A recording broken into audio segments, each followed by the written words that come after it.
بسم اللہ الرحمن الرحیم یا ایہا الذین آمنوا کتب علیکم الصیام کما کتب علی الذین من قبلکم لعلکم تتقون آمنت باللہ وصدق اللہ مولانا العظیم وبلغنا رسولہ النبی الکریم الامین ونحن على ذلك لمن الشاهدين والشاكرين والحمد لله رب العالمين إن الله وملائكته يصلون على النبي يا أيها الذين آمنوا صلوا عليه وسلموا تسليما السلام عليكم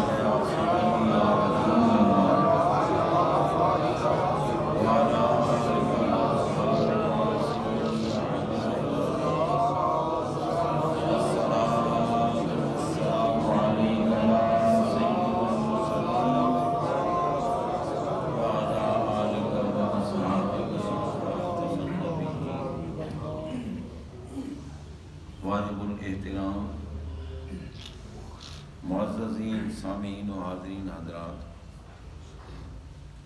قرآن مجید فرقان حمید برہان رشید کے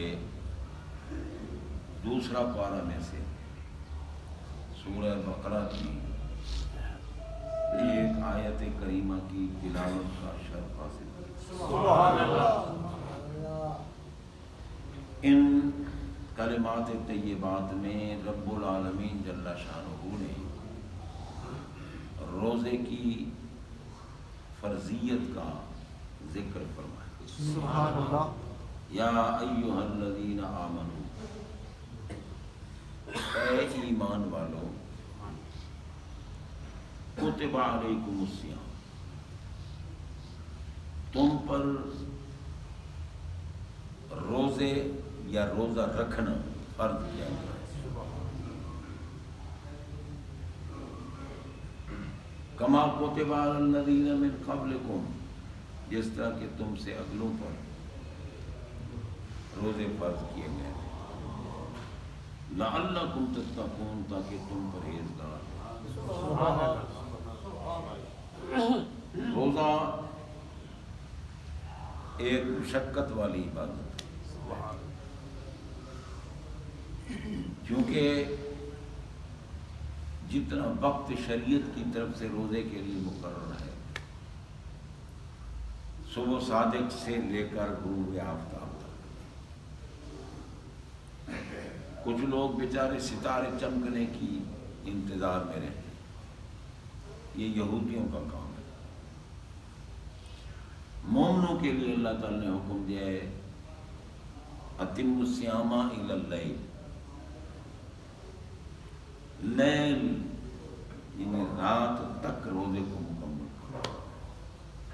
اب رات کب شروع ہوتی ہے؟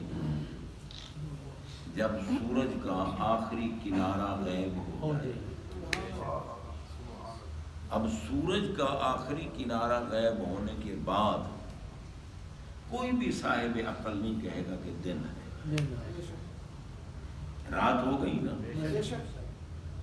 اس لیے جب سورج کا آخری کنارہ غائب ہو جائے بالیقین، پھر روزہ افطار، یہ وقت ہے اللہ نے جو مقرر۔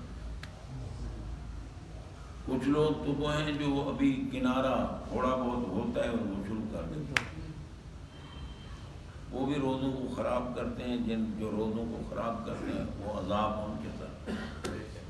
بے شک ہم اہل سنت و جماعت کا یہ طریقہ ہے کہ سورج کا آخری کنارہ غروب ہو جائے پھر ہم روزہ رکھیں، اللہ کے حکم کے۔ اور کچھ وہ ہیں کہ جناب کنارہ بھی غروب ہو گیا، اب کچھ نہ کچھ اندھیرا ہو، پھر ستارے چمکیں، پھر روزہ افطار، یہ بھی مکروہ ہے، اس میں بھی کراہت ہے۔ اللہ نے جو حکم دیا اس پہ عمل کرو۔ بے شک. اور روزہ چونکہ مشقت والی عبادت تھی، آخر پیاسا ہونے کے باوجود بھی پانی نہیں پیتا، بھوکا ہونے کے باوجود بھی کھانا نہیں کھاتا، روکنے والا بھی کوئی نہیں، دیکھنے والا اللہ کے سوا، اس کے حبیب کے سوا کوئی نہیں۔ اللہ تعالیٰ کے حکم کا پابند بیٹھا، مشقت والی عبادت تھی۔ اب دیکھو گرمیوں کا موسم ہو، ویسے تو اللہ تعالیٰ کی مہربانی ہے، ہمیشہ رمضان پاک میں کچھ نہ کچھ ٹھنڈ آئی جس مہینے میں بھی ہو، لیکن اب گرمیوں کا مہینہ ہو، سخت گرمی ہو، بے شک پیاس سے حلق خشک ہو جائے، اللہ کے بندے پھر بھی بیٹھے، بے شک. اور کئی وہ ہیں جو کام بھی کر رہے ہیں، روزہ بھی رکھا ہوا ہے، دھوپ میں کام کر رہے ہیں، ان کی بہادری ہے۔ روزہ چونکہ مشقت والی عبادت تھی نا، اللہ نے پہلے تعریف کیا، یا ایھا الذین آمنوا، میں جب تم ایمان والے ہو، جب تم نے میری الوہیت کو مان لیا، میری ذات پاک کے سوا تم کسی کو معبود نہیں مانتے، ماننا بھی نہیں چاہیے۔ عبادت کے لائق صرف وہ ذات ہوتی ہے جو کسی کی محتاج نہ ہو۔ اب یہ تو نہیں ہے نا کہ ہاتھوں سے گھڑو اور پھر کہو یہ ہمارا خدا ہے، اور اگر کوئی آ کے اس کا ناک توڑ دے، کان کاٹ دے، اس کو توڑ پھوڑ دے تو پھر وہ خرید کچھ نہ سکے، کتنی بے وقوفی ہے۔ ہاتھوں کی بنائی ہوئی چیزوں کو معبود کہنا، عبادت کے لائق صرف وہ ذات ہے جو کسی کی محتاج ہے، نہ اس کو کسی نے بنایا ہو، نہ اس کی ابتدا ہو، نہ انتہا ہو، جو عقل سے مابرا ہو، اور وہ اللہ تعالیٰ کی ذات ہے۔ ہمارے آقا علیہ الصلوۃ والسلام کو رب العالمین جل شانہ نے اپنی ذات کا بھی مظہر کامل بنایا، صفات کا بھی مظہر کامل۔ سرکار کی حقیقت کو اللہ کے سوا جانتا ہی کوئی نہیں، مگر پھر بھی وہ عبادت کے لائق نہیں، وہ معبود نہیں ہے، کیونکہ اللہ نے ان کو بنایا ہے، وہ وجود میں آنے کے لیے اس ذات کے محتاج ہے۔ اس لیے عبادت کے لائق صرف وہ ذات ہے جو کسی کی محتاج نہ ہو، ہر کوئی اس کا محتاج۔ تو میں جب تم نے مجھے مان لیا ہے لا الہ الا اللہ، کہ اللہ کے سوا کوئی عبادت کے لائق نہیں، اور اس فتنے والے ماحول میں کہ جہاں کوئی بتوں کو پوج رہا ہے، کوئی کسی کو پوج رہا ہے، کوئی کسی کچھ کہہ رہا، تم نے میری ذات کو مان لیا، بس اب اسی ایمان کو مد نظر رکھو، جو کچھ میں کہوں اس پہ عمل کرو، اور میں تمہیں بلا واسطہ تو کہتا نہیں، محبوب کے واسطے سے کہتا ہوں۔ تو تم نے میرے محبوب کو بھی مان لیا، محمد رسول اللہ، لا الہ الا اللہ بھی تم نے مان لیا، محمد رسول اللہ بھی تم نے مان لیا۔ جب مان لیا ہے تو پھر جو کچھ محبوب کہیں نا میری طرف سے، بس چاہے اس میں مشقت ہو، کچھ ہو، چپ کر کے مگر حکم ہے ایمان والوں کو اللہ کو الہ بھی مانے، اور محمد صلی اللہ علیہ وسلم کو محمد بھی مانے، اور رسول بالاصل بھی مانے۔ اللہ کو الہ مان لیا، معبود مان لیا، اگر محمد میں عیب تلاش کر رہا ہے تو پھر مانا تو نہیں نا۔ محمد تو کہتے ہی اس ذات کو ہے جو عیب سے پاک، اور بلکہ حضرت سیدنا حسان بن ثابت رضی اللہ تعالی عنہ وہ ہستیاں جو نعت بناتے بھی تھے۔ یہ نعت بنانے والے لوگ بھی بہت اچھے ہوتے ہیں، کیونکہ نعت بناتے ہیں تو آخر ان کا ذہن جو ہے وہ سرکار کے کمالات کی طرف ہوتا ہے، ان کی عظمت، ان کی شان، ان کی رفعت، ان کی بلندی، ان کا کوئی مقام، ان کا صفات، لکھنا ہے، کیسے کرنا ہے، یہ بھی عبادت ہے اگر اللہ کی رضا کے لیے. پڑھنے والا بھی اگر اللہ کی رضا کے لیے پڑھ رہا ہے. مگر پتہ ہے نعت بنانا بھی عبادت ہے، نعت سنانا بھی عبادت ہے. اور عبادت کی مقبولیت کا ثبوت کیا ہے؟ بھئی عبادت مقبول ہوئی ہے نہیں. آدمی حج کرنے جاتا ہے، حج کرنے کے بعد واپس لوٹتا ہے، اگر اس کے عادات و اطوار میں، اس کے اعمال میں بہتری آ گئی، گفتگو میں نرمی آ گئی، حالات بدل گئے، تو سمجھو حج قبول ہو. اگر پہلے سے بھی زیادہ سخت ہو کے آ گیا اور جناب بندہ سرکار پہ اعتراض کرتا ہوا آ گیا، یا رسول اللہ کیوں کہتے ہو، یہ اذانوں سے پہلے صلاۃ السلام کیوں پڑھتے ہو، سمجھو یہ مردود ہو گیا ہے، بے شک اس کی حج قبول نہیں. اسی طرح ایک آدمی سرکار کی عظمت بیان کر رہا ہے لیکن سرکار کی اطاعت و اتباع نہیں کرتا، عظمتیں بیان کر رہا ہے، شانیں بیان کر رہا ہے بڑے ترنم کے ساتھ، سروں کے ساتھ، حالات نہیں بدل رہے، اسی طرح وہ نہ کسی سنت پہ غور ہے، نہ کسی فرض پہ غور ہے، نہ نماز پڑھتا ہے، نہ داڑھی رکھاتا ہے. تو جناب بندہ غور کیجئے کہ اگر حالات بدل نہیں رہے تو سمجھو اس کی یہ عبادت نعت پڑھنا یا بنانا مردود. مقبول اس کی ہے جو محبوب کی تعریف کرے اور ان کا غلام نہ بنے، ان کی عادات پاک کو نہ اپنائے، ان کے نقش قدم پہ نہ چلے، نماز نہ پڑھے، روزہ نہ رکھے، اور کئی قسم کی بدمعاشیاں کرے، سمجھو کہ وہ دھوکے باز ہے، وہ صرف پیٹ کے لیے سب کچھ کر رہا ہے، اللہ اور اللہ کے رسول کے لیے نہیں کر رہا. نیکی کی مقبولیت کی علامت یہ ہے کہ جو نیکی کرتا جائے گا تو اس کے حالات بدلتے جائیں گے، اس میں آقا کی محبت آتی جائے گی، ان کی غلامی آتی جائے گی، جناب بندہ وہ عابد زاہد بنتا جائے گا، اس کے حالات سدھرتے جائیں گے. یہ نہیں ہے کہ بھئی ٹھیک ہے عبادت تو کی ہے، ہمیں مقرر ہے، خطیب ہے، وہ آپ کو تو جناب سناتا ہے، اپنی باتیں سناتا ہے، تبلیغ سناتا ہے، سب کچھ کرتا ہے، لیکن خود عمل نہیں کر رہا، تو پتہ چلا کہ یہ مردود ہے، مقبول ہے. لما تقولون ما لا تفعلون، جب تم کرتے نہیں تو کہتے کیوں؟ سرکار علیہ الصلوۃ والسلام کی غلامی میں اگر اللہ کی محبوبیت کا انحصار ہے، دنیا کو سنا رہے ہو، خود کیوں نہیں غلامی کرتے؟ تمہارے عادات میں، اطوار میں، تمہارے حالات میں نظر آئے کہ یہ واقعی سرکار کا غلام ہے. سبحان اللہ. حالات بدلتے جائیں، نمازی کی نماز قبول ہو رہی ہے، حالات بدلتے جائیں. تو حضرات محترم فرمایا تم ایمان والے ہو، میری الوہیت کو مانتے ہو، مجھے معبود مانتے ہو، اور میرے محبوب کو محمد کہتے نہیں، مانتے بھی ہو، رسول اللہ مانتے بھی ہو.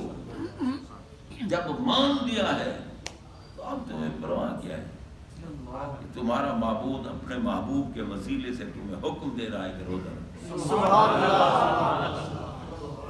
حکم ایمان والوں کو ہے، زبان نے کہہ دیا محمد رسول اللہ، مانو بھی صحیح نا.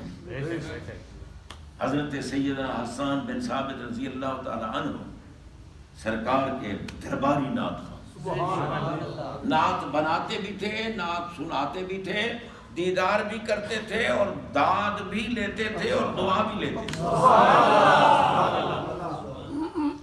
یہ وہ نعت خواں ہے جس کا چہرہ اگر مومن دیکھے تو جہنم والا. لا تمس النار مسلم الرحانی اور عام الرحانی.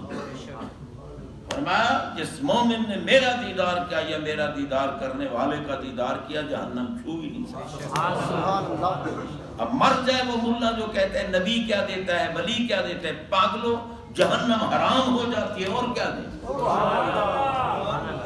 ایمان تو تم حاصل کرو نا، مومن تو تم بنو، حیا تو کرو نا۔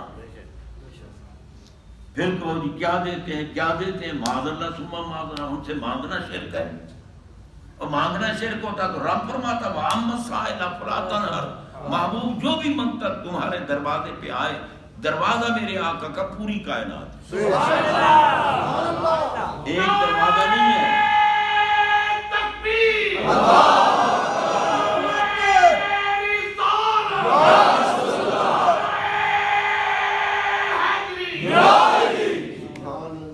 جناب غور کیجئے، سرکار کا در پاک بخدا خدا کا یہی ہے۔ اعلیٰ حضرت بریلی کے تاجدار رحمت اللہ علیہ لکھ رہے ہیں نا، بخدا، بخدا کا معنی کیا ہے، خدا کی قسم، کہتے ہیں بخدا خدا کا یہی ہے در، جو محبوب کا در ہے وہی معبود کا در، بخدا خدا کا یہی ہے در، نہیں اور کوئی مفر مقل، اور کہیں دوڑ کے جانے کی ضرورت نہیں، بس محبوب کی بارگاہ میں، اور محبوب کی بارگاہ ہے پوری کائنات۔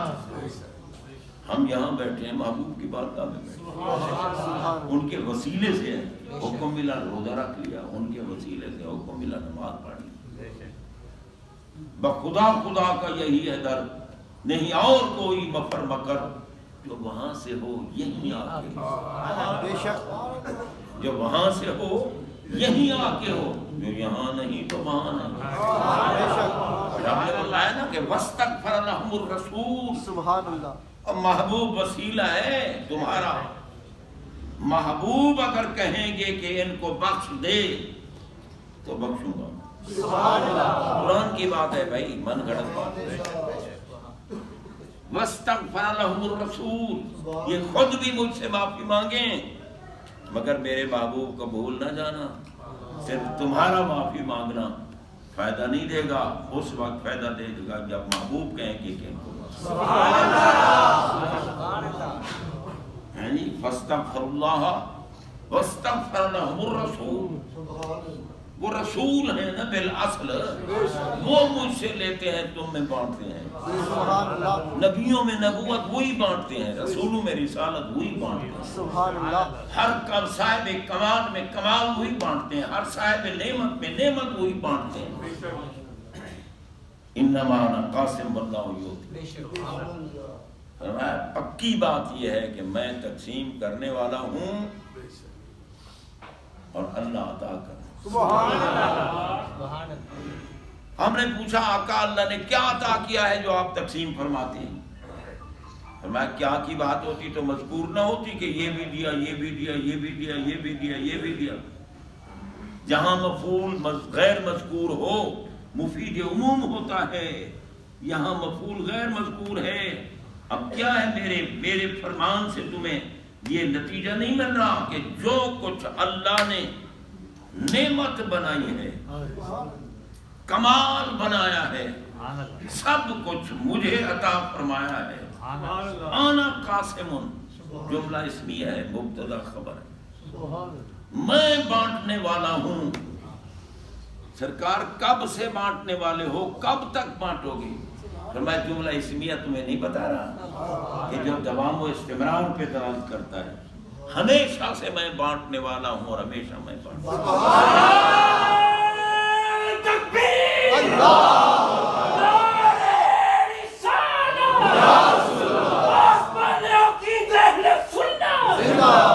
تو جناب بندہ، رب نے فرمایا ایمان والو، جب مان ہی لیا ہے تم نے، محمد زبان کہتی ہے دل کیوں نہیں مانتا؟ پوچھو حضرت حسان بن ثابت رضی اللہ عنہ، جو کہہ رہے ہیں دنیا کو بتائیں گے آؤ میں تمہیں اپنے آقا کی شان سناؤں۔ فرمایا وَشَقَّ اللَّهُ لَهُ مِنْ اسْمِهِ لِيُجِلَّهُ فَذُو الْعَرْشِ مَحْمُودٌ وَهَذَا مُحَمَّدٌ۔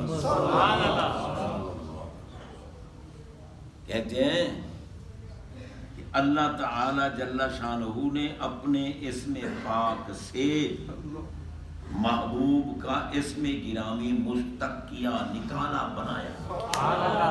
شک اللہ، اپنے اسم گرامی سے محبوب کا اسم گرامی بنایا، لیکن کمال کر دی بنانے والے نے. کیا کمال کر دی کہ فضل العرش محمود وہذا محمد، کہ بنانے والا عرش کا مالک وہ تو محمود ہے اور ان کو محمد. اب آپ دیکھیں، محمود کا معنی ہے تعریف کیا ہوا، اور محمد کا معنی ہے بہت ہی زیادہ، بار بار تعریف کیا ہوا. کیونکہ محمود کا مصدر ثلاثی مجرد ہے، ہاں میم دال، اور محمد کا مصدر ثلاثی مزید بھی ہے، تا ہا میم یا دا. اور یہ قاعدہ ہے عربی کا کہ زیادت المبانی تدل علی زیادت المعانی، اگر حروف بڑھتے جائیں معنی بڑھتا ہے. محمود بنا ہے حمد سے، محمد بنا ہے تحمید سے، حروف بڑھ گئے نا معنی بھی بڑھے گا. یا اللہ خالق تو ہے، مالک تو ہے، معبود تو ہے، قدیم تو ہے، واجب الوجود تو ہے، بے نیاز تو ہے، تو محمود، اور جن کو بنایا وہ محمد. یہ عجیب فلسفہ ہے. فرمایا تمہیں سمجھ نہیں آئی؟ وَإِن مِّن شَيْءٍ إِلَّا يُسَبِّحُ بِحَمْدِهِ، فرمایا کائنات کا ذرہ ذرہ، ہر شے میری تعریف، میری حمد کر رہا ہے. کائنات کا ذرہ ذرہ، قرآن کہتا ہے، حمد بیان کر رہے اللہ کی. فرمایا تم ساری مخلوق مل کر جس ذات کی حمد بیان کرو وہ ہے محمود، اور میں اکیلا رب جس کی تعریف کروں وہ ہے محمود.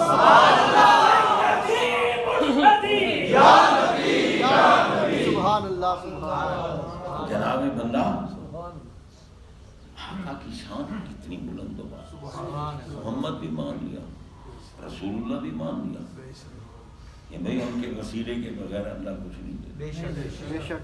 اگر ان کے وسیلے کے بغیر لوگے تو حرام ہوگا، اگر ان کے وسیلے سے لوگے تو حلال ہوگا. چور نے وسیلہ چھوڑ دیا، حرام کھا رہا. سود خور نے وسیلہ چھوڑ دیا، کیونکہ نبی پاک نے فرمایا مت کھاؤ، مت چوری کرو، وسیلہ چھوڑ دیا، حرام کھا رہے ہیں. جس ماں نے نبی کا وسیلہ چھوڑ دیا اس نے حرام بچہ جنا. جو محبوب کے لنگر سے لے رہے ہیں وہ حلال. اس لیے حضرات محترم فرمایا جب تم نے مان لیا ہے تو اب روزہ تمہارے لیے مشکل کیا ہے. بے شک کتب علیکم الصیام، تم پہ روزہ رکھنا فرض کیا گیا ہے کیونکہ تم ایمان والے ہو. ایمان والے تو گردنیں کٹانے میں دیر نہیں کرتے. روزہ کیا چیز؟ پہلے ہمیں ایمان والا فرمایا، اور پھر نبی پاک صلی اللہ علیہ وسلم نے بھی قید لگائی کہ من صاما رمضان ایمانا و احتسابا غفر له ما تقدم من ذنبه. ارے روزہ رکھو مگر پہلے مومن بن جاؤ، ورنہ بھوک مرنا ہوگا. روزہ تب بنے گا جب تم مومن ہوگے، اللہ کی الوہیت کے قائل، محمد کی محمدیت اور رسالت کے قائل دل سے مانو گے، پھر روزہ تمہارے لیے عبادت. روزہ عبادت ہوگا. پھر روزہ ایسی عبادت ہے کہ من فطر صائما، جس بندے نے روزے دار کا روزہ افطار کرایا. چونکہ رمضان پاک کا مہینہ ہے نا، میں یہ بات بتا دوں پھر ختم کرتے ہیں. من فطر صائما، جس نے روزے دار کا روزہ افطار کرایا، دکھاوے میں کے لیے نہیں، کوئی جناب سیاسی مقاصد کے لیے نہیں، دنیاوی مقاصد کے لیے نہیں، اللہ کو راضی کرنے کے لیے روزے دار کا روزہ افطار کرایا. اور روزے دار بھی مومن ہوتا ہے، ورنہ بھوک مرنے والے کا روزہ نہیں ہوتا اور نہ افطار کرانے کا ثواب. روزہ افطار کراؤ، اس کو کراؤ جس کا عقیدہ صحیح ہے، پھر وہ روزے دار ہے، اس کے افطار کراؤ. یہ نہیں کہ نبی کو بھونکتا ہے اس کتے کو تو روزہ دار سمجھ کے افطار کرا، تیرا اپنا ایمان بھی خطرے میں پڑ جائے. وہ حضرات محترم فرمایا روزے دار کو اگر کوئی بندہ روزہ افطار کرائے تو کان لہو مغفرۃ لذنوبہ، سبحان اللہ. اللہ تعالیٰ اس افطار کرانے والے کے سارے گناہ معاف فرما دے. سبحان اللہ. افطار کا دوسرا انعام فرمایا اوتے کا رکبتہ من النار، روزے دار کا روزہ افطار کرایا، افطار کرانے والے تجھے مبارک ہو، تو جہنم سے آزاد ہو. اور تیسرا انعام فرمایا جتنا ثواب روزہ رکھنے والے کو دوں گا، افطار کرانے والے بغیر کسی کمی کے اس کا بھی ثواب پورا ہوگا، اور بغیر کمی کے تجھے بھی پورا ثواب. صحابہ نے سنا، انہوں نے کہا سرکار یہ تو بہت بڑا ثواب، اور ہم میں تو ہر کوئی طاقت نہیں رکھتا روزہ افطار کرانے کی. اور میں نے افطار کی بات کی ہے، پیٹ بھر کے کھلانے کی بات. اپنی حیثیت کو دیکھ لو، اگر تو ایک کھجور سے روزہ افطار کرا سکتا ہے تو ایک کھجور افطار. یہ بھی نہیں طاقت تو دودھ کے ایک گھونٹ سے، یہ بھی نہیں طاقت تو پانی کا گھونٹ پیش. یہ ثواب تجھے ملے گا. اور جو روزے دار کو پیٹ بھر کے کھلائے گا، اللہ قیامت کے دن میرے حوض سے اسے اتنا سیراب فرمائے گا کہ جنت میں جانے تک اسے پیاس نہیں لگے. پتہ چلا کہ پیٹ بھر کے روزے دار کو اگر کھلانے والا اللہ کی رضا کے لیے کھلا رہا ہے تو پھر تو جنت میں لو جائے گا، کیونکہ سرکار ہوا ہے جنت میں جانے تک پیاس نہیں لگی. تو حضرات محترم، یہ لوٹنے کا مہینہ ہے. اللہ کو راضی کرو اور لوٹو. بہتر یہ ہوتا ہے، دیکھو نا بعض لوگ کھجور جیب میں ڈالی مسجد میں آ گئے، اپنی کھجور سے افطار کرو. ارے کنجوس نہ بن، بخیل نہ بن، سخی بن. سخی بن ہے جی، کیا سخاوت ہے. اور تو کسی کی کھجور لے کے افطار کر لے، تیری کھجور سے کوئی اور افطار، تاکہ تجھے افطار کرانے کا بھی ثواب ملے، افطار کرنے کا بھی ثواب. سخاوت کیا کر. پہلے دور میں مساجد میں روٹیاں آتی تھی، پھل آتے تھے، چیزیں آتی تھی، لوگ کھاتے تھے وہاں بیٹھ کر. یہی وجہ تھی کہ یار افطار، غریب بندہ ہے ایک، چلو اس نے 4 کھجوریں خرید کر کے بھیج دی، افطار کرانے کا ثواب تو مل جائے گا. یہ ثواب حاصل کرنے کا مہینہ ہے. اللہ تعالیٰ ہم سب کو اپنی رضا کے لیے روزے رکھنے کی اور تراویح ادا کرنے کی اور مزید عبادات کی توفیق عطا فرمائے.